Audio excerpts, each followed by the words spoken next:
Rema hari ini, Kolose 3 ayat 16.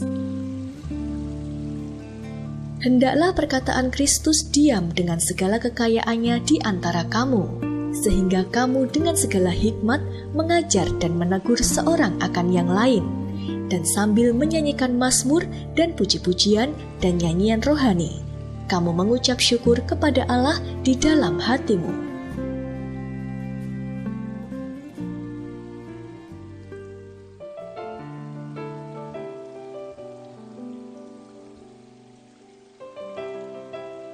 Setiap makhluk hidup pasti memiliki habitat atau tempat tinggalnya masing-masing, baik itu manusia, binatang, atau tumbuhan. Habitat adalah tempat suatu makhluk hidup tinggal dan berkembang biak.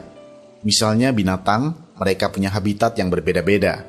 Ada yang di perairan, ada pula yang di daratan. Bagi binatang, salah satu cara untuk bertahan hidup adalah dengan menempati habitatnya sebagai rumah mereka. Namun tidak jarang kita mendapati adanya binatang ditempatkan pada habitat yang tidak sesuai dengan habitat asli mereka. Lalu apa yang akan terjadi jika binatang ditempatkan pada tempat yang bukan habitatnya? Ketika tidak berada di habitat aslinya, binatang bisa mengalami stres, memakan makanan yang tidak cocok, sehingga kondisi tubuh mereka tidak baik, bahkan tidak bertumbuh sebagaimana mestinya.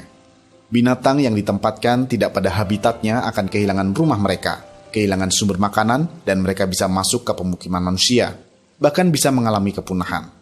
Sehingga sangat penting bagi binatang untuk hidup sesuai habitat aslinya agar bisa tetap bertahan hidup, berkembang biak, dan tidak punah. Berbicara tentang habitat, manusia roh pun juga memiliki habitat tersendiri. Sebagai manusia roh, kita juga harus menempatkan diri pada habitat rohani yang tepat. Jangan sampai kita keliru dan memilih tempat tinggal rohani kita. Hadirat Tuhan adalah habitat yang tepat bagi manusia roh kita.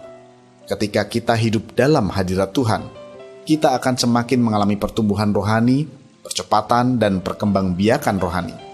Oleh karena itu, hiduplah dalam habitat rohani yang tepat dengan memiliki gaya hidup memuji, menyembah, dan memenuhi hidup kita dengan firman Tuhan.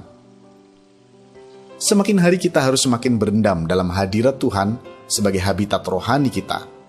Saat kita berada pada habitat rohani yang tepat, kita pun akan mengalami peningkatan rohani yang pesat.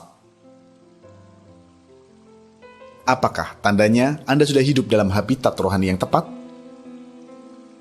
Mengapa Anda harus hidup dalam habitat rohani yang tepat? Bagaimana agar Anda bisa hidup dalam habitat rohani yang tepat yang seturut dengan kehendak Tuhan? Bapa, berikanlah kami kemampuan untuk hidup dalam habitat rohani yang tepat. Kami rindu hidup kami terus bertumbuh dan berbuah lebat bagi kemuliaan nama-Mu. Biar nama-Mu yang semakin ditinggikan melalui hidup kami. Di dalam nama Tuhan Yesus, kami berdoa. Amin. Hiduplah dalam habitat rohani yang tepat dengan memiliki gaya hidup memuji, menyembah, dan penuh dengan firman Tuhan.